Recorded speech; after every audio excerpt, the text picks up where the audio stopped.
Vikings talk. It's Purple Daily on Score North and ScoreNorth.com. Purple Daily, presented by Surly Brewing Company. His message is about all us being on one page and going to attack this thing at one. Trusting the process. Around here is all about we. It's all about us. It's all about how we trust the process and get things done. And I think he's been doing a great job of sending that message to the team. Every day he come in with a message, and it's something that you want to hear. It's something that you want to open your eyes to and look up and be like, yeah, that's a great message, and it stick to my head each and every day. So I'm just happy we got KO, and it should be something special going on around here. You can just feel it in the building. It's a good energy around here. Dalvin Cook, man. By the way, Dalvin Cook, he's always in good shape, but that dude looks lean and mean, ready to rock and roll. And that was him speaking on behalf of sort of the locker room vibe that Kevin O'Connell is creating there. But Dalvin, looking solid, man. Looking like you're ready to run for 1,500 yards and catch 55 passes or something. I don't know. JJ looked good too. Bigger, stronger, ready to rock. He wasn't a fan of the snow. I don't know if you saw that video roaming around. He was in town, obviously, yesterday for the press conference. He's like, I think he said, even someone in the back was, yeah, this is BS. And except for it wasn't bleeped out and it wasn't BS. And it was snowing. So welcome back, JJ. Yeah, well, the April snow was always a huge. Remember, 4 years ago, it was April 18th, and we literally got 2 feet of snow or something ridiculous. Twins White Sox series got washed out because of the snow. My wife and I were on the way. We had a one night free stay at Treasure Island Casino, and we had we like to find some sort of concert or some sort of corny thing. We love going to see Chris Daughtry, the guy from American Idol 15 years ago. Really? Big time Daughtry fans here. We've seen Daughtry 4 times. Just love it. And everyone there has bedazzled jeans and stuff, Oh my God. And so we wake up in the morning and it was already a foot of snow. I'm like, God. No Daughtry. We grinded our way, two-wheel drive. It was a two-wheel drive Corolla, I think, at the time. And on our way down, ordinarily it's a 40-minute drive. Probably took 2 hours white knuckling, and we saw 3 jackknife semis, one that we had to go around on the shoulder. And we got there, we parked it, we had to dig the car out the next morning, and there was probably only half the people didn't show up because it was a blizzard. But just gotta you can't let the weather affect your life. You got to live your life despite the weather. I'm surprised Daughtry showed up at his own show. Well, he was getting paid, some sort of handsome fee, I'm sure. Daughtry.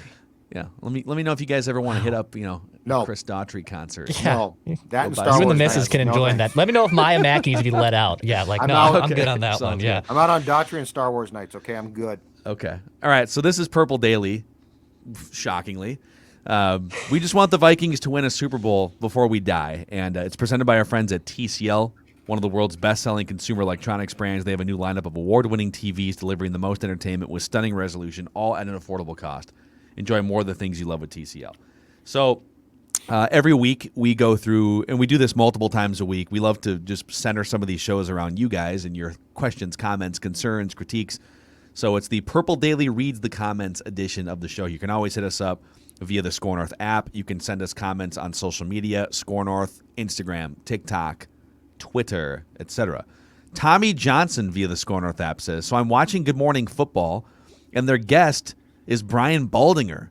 And my God, his finger is gruesome, but I absolutely love his energy and his takes. Any chance of a Baldy appearance on Purple Daily? How good of connections do Judd and Declan really have? I want to hear Baldy breaking down tape like Alex Boone, maybe even with Boone, and Boone will be back on the show. He's been spending he finally put it out on Instagram. He's working on building a camp for offensive linemen, so he's just been immersed in that project for a couple weeks, or for 2 months. But we've got NFL Network contacts that we've had people on the show before. Reach out to Jeff Darlington, or not Jeff Darlington. Daniel Jeremiah. My main source, we can make that happen. I have the source to get that happen. Fingers. The fingers back and over it. It's so gross. Oh yeah. I have long fingers. I have very. Yeah, you got good. Yeah, you got nice quarterback hands there. Yeah. It's small. Actually, if combine measurements, my palms are tiny. I don't have large palms. It's my fingers that make up for the digits. Like my fingers go past my palms. Like Oh my it's the God. opposite. It's the opposite. You freak. That's awesome. Yeah, it is. Brian Baldinger doesn't just like football, he loves football. You watch JPP right here and watch his ability just to slip like that. That's a little cross chop. Now, square the hips up, bam. Watch this throw here to Cameron Brayton. Little quick jab, little bam, little punch, knock him off bounds. You got to change it up. You get the predator off bounds, and then you dance. Football! Sounds like he's talking in a bank vault. Yeah, he just does those from his basement. I don't know, man. It's hilarious. All right, TJ via the YouTube comment section. How come these guys, us, cannot blame the defense for playing poorly? It's ludicrous to blame Cousins for poor defense at the end of the half and game. It is poor game planning on defense, and it has little to do with the offense or Cousins. I think we need some sort of sounder on this show when we stumble upon someone with selective listening. That's the selective listening alarm going off. That's what I'm sensing here from TJ, okay? No one is blaming Cousins for poor defense. When we talk on this show, we explain reasons for things. I think some of the reason why, I'll just speak for myself personally, but I feel like everyone is looking at last season and the season before and saying that the only problem on this team is the defense. And if you can fix the defense and get the defensive old coach out, then everything's going to be perfect. And so maybe I personally am skewing a little bit more toward, hey, there's actually this other thing over here called offense. And with all the weapons and with as good as people think Kirk is and accurate and stuff, and Justin Jefferson, Dalvin Cook, why are they 14th in points? Why are they not third? Why are they not fifth? Why are they number one in the NFL in 3 and outs? To me, everything starts with maximizing the offense, and then from there, I think you'll see that the defense will get better by the offense not leading the league in 3 and outs. Are there still defensive deficiencies beyond like the offense coming up short? Yes. But it drives me nuts when you're blaming Cousins for the defense. No, I'm telling you that 3 and outs are bad for the defense. And when the Vikings are leading the NFL in 3 and outs, it doesn't give the defense much of a chance to catch a breath, for God's sake. So, end rant. When do you start to watch a game? Like if you're going to sit down and watch a Vikings game, at what juncture do you ordinarily start? Like at the beginning? Right. Correct. And then there's a whole game. It's 4 quarters. And then what happens is things take place that build up to the end, but the end is not the entire game. So the point is the conversations that we are having revolve around an entire game. So if you come to us and are like, hey, PD guys, we're like, yeah, what's up? I only watch the end of games. Then you know what? You're right. The defense stunk. But if you're like, I watched the entire game, then you know what we're talking about. Then you know that the Vikings scored 6 points in the first half against the Lions. And that's why the game was close at the end. Or the Cardinals game. Yeah. The Cardinals game, they scored on what? The first play from scrimmage, right? They scored 3 points in the second half offensively against the Cardinals. But like this is the desire to just blame like Zimmer or the defense and to ignore the totality of the game amazes me. Yeah. Like we all sit down when I pick up my Star Tribune or Pioneer Press and I look at kickoff time, at least in the Central Time Zone, it ordinarily says noon. So at noon, I'll start watching the game. And darn it, it then goes for a few hours. And it all leads up to the end, yes. I just think there's like a chunk of the fan base it's that very weird. I love Vikings fans. I love this community of Purple Daily listeners too. But I think there's a chunk of people that think only the defense can be criticized because the defense is worse than the offense. Well, and the other problem though too is, and again, this comes back to some unnamed sources of state-run media. We have decided who you should blame. Like literally that's what they're doing now. It's like Mike Zimmer was the problem. We eliminated him, so we solved it. And if you think for yourself, you're like, okay, he was part of the problem, but really, was he the only problem? And the answer is obviously no, he was not.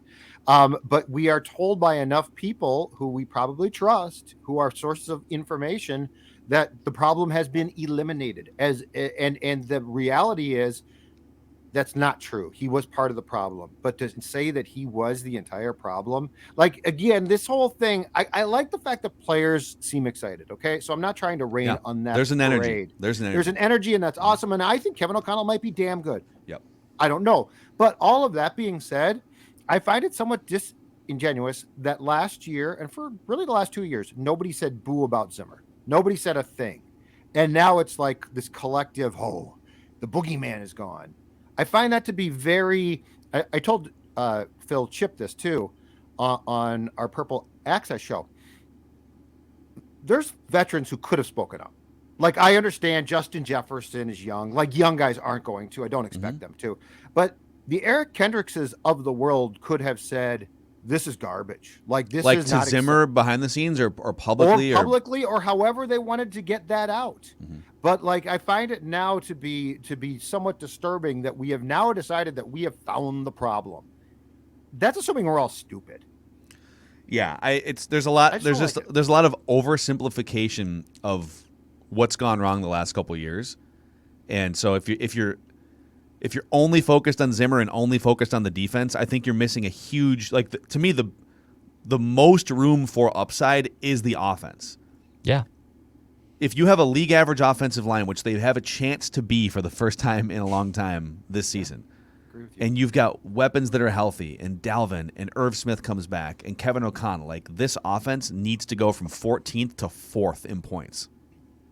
And I think that's a possibility if everything starts to click. Which is a possibility, perhaps, if you draft a wide receiver in the first round, maybe? Could be. Actually, that's a good segue in a second here. I will say, if you go from, one more note on this, because sometimes I think, like, in baseball, you can kind of compartmentalize pitching and hitting because it's like two separate things, right? In football, people treat it the same way. Well, there's defense, but then there's offense, but they play off each other so much. If you have the 4th-ranked offense or the 3rd-ranked offense, you're scoring almost a touchdown more per game than the Vikings did last year. Isn't it much easier to play defense when the Vikings almost never under Kirk Cousins and Mike Zimmer build 20-point leads. Like, very rarely do they have big leads in football games. The Kansas City Chiefs defense has had many flaws over the past few years. You know what makes it easier to play defense? When you're up 21-3 in the second quarter. You know, when your offense throttles down in the third quarter and you now know that the opposing team has to pass. It makes it way easier to play defense when you have a great offense. So, anyhow. All right, Jeff M. via the YouTube comment section. Judd, if you're going to crush management if they get the number 12 pick wrong, then tell me your pick so we can crush you if the pick doesn't pan out. Who would you pick at 12? No disrespect meant here. I'm just curious. I love the show. Well, thank you very much. All right, Judd. Who should they pick? Well, first of all, go on the record. I will, but first of all, let me make it very clear. They were hired and are paid well to get this right. Like, you give me a million or two, then I'll consider myself to be on that proverbial hot seat. But when are you going to admit that you were wrong? Well, that's each Wednesday. I actually do that first on Mackey and Judd. That's the old Coke version. And then on Purple Daily, that's the new Coke. So here's what I think. And here's what I'm going to. I'm going to go, as I said before, offense. This cornerback thing is out of control. And we are making, so like there are so many, this is my problem, and like this is partially our fault in this town because we don't do a good enough job, I don't think, of explaining things and like getting into the minutia, which I think to people is important, but we don't prepare them. Like we send our Vikings children out into the world without proper preparation. And on the draft, let me say this. Part of our problem is, and we just sort of accept this, the cornerback thing, okay? Which, by the way, I was on board with completely for a long time. And in the Zimmer years, I actually thought was vitally important because the cornerbacks in Mike's defense, when Mike's defense was going well, too, so this is not at the end. This is true of the whole thing, the totality. Had to hold up. Were incredibly important. They were asked to do a ton. It's why when Rhodes was playing so well, he was so damn good. And it's why when Mike got here in 2014 in training camp, he probably spent more time with Rhodes than anybody else because he knew if I get that guy right, we're in great shape. So here's the difference. You're switching to a 3-4 base. And I know that in nickel, they're going to play 4-3 at times. But the fact is, and they've already discussed this, and again, people just sort of like dismiss it. They are going to put a premium on what the edge rushers, and Dex has broached this, what the edge rushers can do as far as pressure. They have admitted we are going to dial down the pressure on our corners. So our corners are still damn important, but they're not nearly as important as what you saw previously, okay? So like this whole notion that they got to get a cornerback, yes, they do. In Mike Zimmer's defense, last time I checked, he's at his old Kentucky home, okay? He's on the farm. They also, though, like regardless of scheme, in terms of having cornerbacks under contract beyond 2022, they need cornerbacks for that reason too. Like they do, but they can. But my point is, they also are coached by a guy who puts a premium on offense. They also, I believe, because I don't think they're stupid, are going to be preparing for the likely departure of Thielen after 2022. That means that I think the draft pick, and I'm going to allow them to choose the player, okay? But I think the draft pick from a positional point is more and more, the more I think about this and the more I think this draft is going to fall, is going to be a receiver. Wow. Because as you said, Phil, in the last mock, what's happening? Receivers are falling, like good ones. I think Stingley's pro day is going to mean, because he ran a great 40, is going to mean he's gone by 12. Yeah. All right. So Sauce is gone, who, by the way, I would take. Stingley's gone. Now we're talking about McDuffie. Yeah. I think they're taking he might be a good receiver. player. If they can get the first receiver off the board at 12, I'm in. Whoever that is on their board. I don't know who it is on their board. But and you just said yourself, and I think you're right. I think internally their question is, how can we go up to a top 5 offense scoring? Yep. Let's do it. All right. This is great. I love it. I love that we're moving this over to offense now. Like, screw these cornerbacks. You don't need cornerbacks. Don't you agree that we need to change our thought process too, though? Yeah. Like, I think we're still thinking about this as a defensive first franchise, and how long have we been trying to sort of escape that? This should be a track meet franchise. This should be a score 30 points a game franchise. You've got the stadium to do it. You've got the weapons to do it. This should be a 30 points per game franchise. All right, Jamie Pantanella via the Score North app says, I'm a Viking fan from Connecticut. I listen to your podcast every day and bought some Chill Boys. They're awesome. The only problem is I hear your damn voices when I put my underwear on. Yeah. Jamie, thank you for supporting. You're welcome. Oh, Jamie, that's really disturbing. You're welcome. It is kind of disturbing, but we appreciate the support. Neil Husvar via the Score North app says, question on the Before I Die Pale Ale. Yeah. What an amazing idea, but I'm in Southern California and can't make it up for the draft party on the first night of the draft.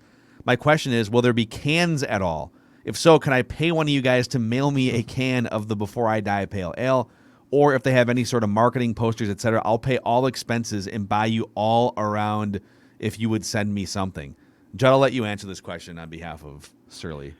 I'm going to have to check. I believe that shipping beer, I don't know that it's legal. I know that there's restrictions about shipping alcohol across state lines. So I don't want to guarantee something and then be told I can't. So I will check with our friend Dave because he knows the restrictions. But I've talked to him about people who are in different states without Surly about trying to get it to them. And it's not just as simple as sticking it in a box and shipping it. So I'll ask our friend Dave and find out what the restrictions are. Awesome. Now, if you are in the vicinity, one night only, night one of the NFL draft, April 28th, we're going to be doing a 4 or 5 hour live show, vent line, everything. We'll have a microphone for the audience. And Surly will be debuting a Before I Die Minnesota Football Ale. Maybe there's a life for it beyond that night, but for the purposes of this, it's for one night only. Also, attendees, you guys have a chance to win a 65-inch 5 Series TCL Google Smart TV, and we're also asking people to bring canned food items to support the food group, which helps provide nutritious quality foods to those who need it across Minnesota. It's going to be a blast. We're looking forward to meeting so many of you, people coming in from out of town, but we're going to be drinking Surly, and we're going to be doing a live show watching the NFL draft and see what the purple do. Doors open at 3 o'clock. We start at 6 and go until the draft is done. And one thing I'd like to clear up about the Before I Die Ale is this. It is being brewed for this event. I'm not going to name names, But there are some companies that have sports teams as sponsors, and they will take a can of a beer that they have made, and let's just say it's lying around, and they'll slap a new can thing on that, and they'll be like, "This is our new blank pills beer. Enjoy it. It's new. It's not new. It's an old beer. This is a new beer. Surly is brewing, like the brew people who are fantastic have come up with a beer for this event. It's awesome. So that's the difference between what Surly is doing and, let's just say, the competition. Love it. Craig Streesman via the Score North app says, first of all, I want to apologize for being very critical of you guys in past messages. That's noble of you. I've been a diehard Viking fan since 1970. I always look at things as glass half full. When I was 12, I got to meet and spend quality time with the Purple People Eaters through a friend of Gary Larson. That one moment in time set in place a passion for the Vikings. I, too, want the Vikings to win a Super Bowl before I die. As much as some of your episodes get me angry by what is said, I continue to watch every day. That's such a cool note. Yeah. Because That's yes, awesome. we know that we're probably, it can be a little bit of a shock if you go from listening to certain people talk about the Vikings to us. Yeah. It's like, what? These guys are being critical. Yeah, and sometimes that rubs people the wrong way, but I think what we love is we can disagree with people, we can fight with people, we can fight with, Kirk Cousins Crusaders or whatever the argument is, but ultimately we all want the same thing here. We just want this team to be as good as possible and to win a Super Bowl at some point. Yep. And to cheers a beer over it. Well, at one point in time, like, I love that note, because like those guys that he's talking about, Eller, Marshall, Page, Larson, are from the time that I was a kid. And for instance, I loved Tarkington. Now, I've heard, he's a complete jerk, blah, blah, blah, but who cares? You're a kid, right? Yeah. But here's where I've crossed the threshold. Now I'm 52. Each day I wake up, I'm like, I'm glad, you know what? Thank God I woke up again. But I don't know when it's going to come to an end. And now the difference is I want a Super Bowl championship, and I want to see that, right? So like, I'm totally with him as far as a kid. Guys like Carew and Tarkington and Eller and Page, those guys can, like, as a kid, change your life. I'm totally with that. And if you're a kid now, same thing. That's awesome. But as an adult who's aging now, I've moved into a much more, I look at things with a jaundiced eye a little bit now, because I want the ultimate goal. Yeah. You've seen a lot of fake Vikings teams, right? You've seen a lot of mirages. You know what a mirage looks like. But like, I would never put down the guys that you looked up to as a kid. Like, that's awesome. The first Vikings player I ever met as a kid was Carl Eller. When I was in second grade, I was 8 years old, and we had some sort of class project where we had to interview somebody. It was whatever. It was second grade, but I just remember we had to interview somebody. And my dad said, if you want to take this to the next level, I have, through a friend of mine, a connection to Carl Eller. And I didn't really know who, because I grew up watching like the Anthony Carter, Chris Carter. Yeah, you're an 80s kid. John Randall, early 90s Vikings. Yeah. And so my dad made this connection, and ultimately it turned into like a 10-minute on camera, the old like video camcorder. I have this somewhere. But we agreed, this is 1992. Oh, God, we agreed with Carl at the time that this would never be like released to the public. It's just a school project thing. But it's been 30 years. I have run into him a couple times. Yeah. I got to find this. We should play this on the show sometime. Check this out. You see this one? Fran Tarkington, SI, signed. See? That's awesome. See? Like when we're kids? Yeah. We love stuff like that. You're exactly right. So before this interview, my dad and we met Carl for lunch at the old Hubert's across the street from the old Metrodome. Oh, God, yeah. And it was pretty empty. It was like a weekday lunchtime, and we sit down, and my dad says, "Philip, this is Carl Eller. This man played in 4 Super Bowls for the Minnesota Vikings." And Carl, with the big paw, goes and shakes my hand. As he's shaking my hand, I said, "Yeah, and he lost them all." Because I'm showing off my knowledge of right. and they I know that they lost those Super Bowls, and I said it to Carl Eller. My dad was horrified. Yeah, but you know what you did? You set the template that day for a great career in journalism. Yes. That's right. Like, you didn't sugarcoat it.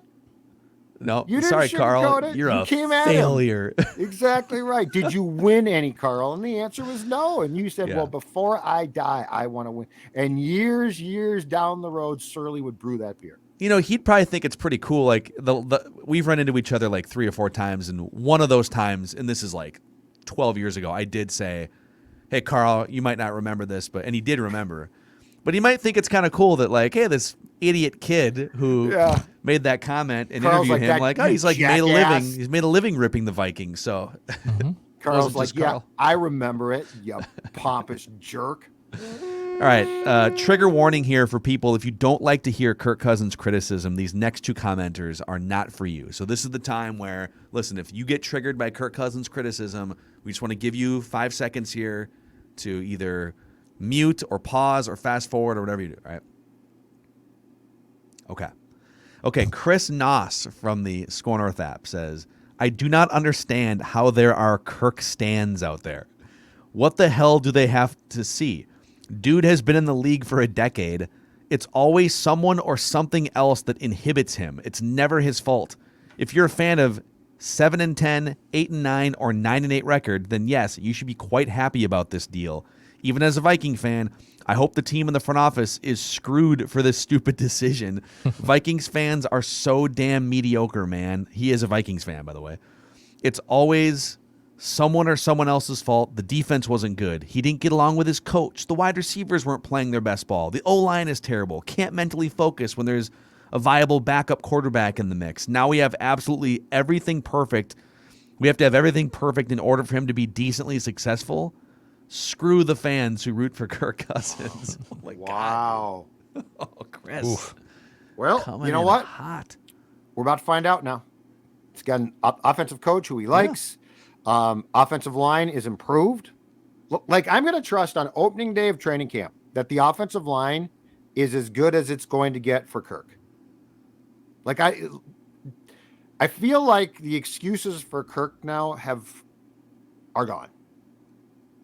Well, they should. I mean, they're never going to be fully gone because the NFL is an imperfect league, and the imperfections are caused in part because of his cap hit. Right, but at some point in time, you can't just keep saying, "Well, he didn't have this or didn't have that." It's as good as it's going to get. Make it work. Win at a high level, right? Yeah, let's find out. And we have another Kirk one here too, but I want Declan to tell the audience where they should be golfing here. Yeah, greener days are ahead. Okay, greener days are ahead. I know it's cold right now in Minnesota, but we are getting itching and getting even that much closer to golf season. And you know where you should go? Hop down 169 if you're from the Metro and go to the Meadows at Mystic Lake. The Meadows Bar and Grill, too, is a great place to just sit there and watch a little game. Got the Twins on this weekend. Go check them out. Also, you can buy your frequent player card. So while we're waiting for the tee time to get open here, you buy this frequent player card. It gives you a 3-week advance to get a tee time in. And you can go down to get 20% off a gripping. You got to get those clubs gripped right for this season. Go check them out, the Golf Meadows and their golf shop, which is not your typical just run-the-middle golf shop. It's got balls, it's got apparel. I like to look good when I golf. If I'm not going to shoot well, I will at least look really good. Just like Ricky Fowler, baby. Just like Fowler. I'm going to say the modern day Ricky Fowler. That means like I am still a PGA professional golfer. He's ranked like 150th in the world now. It's been a bad couple of years, but he looks great. And so am I and my 150 friends that golf. So I am the Ricky Fowler, but go check them out, the Meadows at Mystic Lake. Also, our friends at Federated Insurance are preaching the gospel of Safe Driving Month in April. Distracted driving is a huge problem, and that's one thing we can control in our lives on the roads. Put the phone down, put Twitter down, put Purple Daily down, whatever. Just be hands-free when you're consuming us, and get home safely. Find out more driving tips at federatedinsurance.com, where it's our business to protect yours. All right, DL via the Score North app says, regarding the Kirk Cousins mantra, I was listening to you guys a few days ago, and Vince Vaughn's character in Dodgeball reminds me a lot of Kirk Cousins' mentality. I believe there is by that character who says if you never have any expectations, then you're never disappointed. You went on about Kirk being a 4th-round pick guy, maximizing his potential. He's already clearly set himself up as the never fall guy, which is why he cannot be the rah-rah leader we want. to get to a Super Bowl, because if he fails or disappoints, then he is not Kirk. So he's basically saying, like, if he puts himself out there and he's rah-rah and he's like, we're going to win a Super Bowl, and comes up short, then it, like, goes against his underdog identity. A lot of deep psychological evaluation there. But there is some sort of, like, almost like a fear of success with Kirk, which is a real too much. thing. You know? Yeah. He And overcomes. KOC needs to get him past that barrier. Kirk 100% overcomes the obstacles that made people think that he couldn't play, because he can play. He's good. But yeah, I think that's a great point. I think that there is definitely a fear of that next step. And he tries to minimize the risk of taking that next step by keeping things on a lower trajectory, if that makes sense. Yeah. Yeah, it's comfortable. It's a comfortable. And by the way, Peter LaFleur in Dodgeball, which is like literally one of my 5 favorite movies of all time, and I love Vince Vaughn. Peter LaFleur bets on himself at the end of that movie and turns all those winnings into a new gym. I don't know if Kirk Cousins has the ability to put the bets all on himself. So, a little interesting comparison. Build a new gym. Boys, before we bolt here on this Purple Daily Reads the Comments episode, let's get our mock-a-day. I want a mock! All right, this mock-a-day, we're doing a mock-a-day, and we're keeping track of all of the different players that are mocked to the Vikings in these drafts that we bring to the show. So to this point, Derek Stingley Jr. leads the pack, 5 times mocked to the Vikings. Trent McDuffie, 4. Jermaine Johnson, 2. Jordan Davis, 1. And then there's a couple of trades in the mix as well. This one's from EstablishTheRun.com. Football. Evan Silva via EstablishTheRun.com. He has Georgia defensive end Trayvon Walker going number 1 overall to the Jaguars. Okay. He says this is the most wide open first round that people in the league can ever remember. And so he is attempting to predict a wild card with the number 1 pick there. He's got Aiden Hutchinson, number 2 to the Lions, and then Kayvon Thibodeau, the Texans, at 3. So 3 edge rushers in the first 3 picks. Then he's got wide receiver Garrett Wilson to the Jets at 4. Evan Neal to the Giants at 5. Ike Ekwonu to the Panthers at 6. Sauce Gardner to the Giants at 7. Jermaine Johnson to the Falcons at 8. Utah linebacker Devin Lloyd to the Seahawks at 9. Kyle Hamilton, the Notre Dame safety, to the Jets at 10. Alabama receiver Jamison Williams to the Commanders at 11. And then he has to the Vikings with the number 12 overall pick, LSU cornerback Derek Stingley. I want a mock! Arguably the best cover corner in the country, as a 2019 freshman, Stingley appeared in only 10 games over the past 2 years due to illness and various injuries. The Vikings should feel more confident than most teams in adding Stingley because they can pair him with LSU ambassador Patrick Peterson.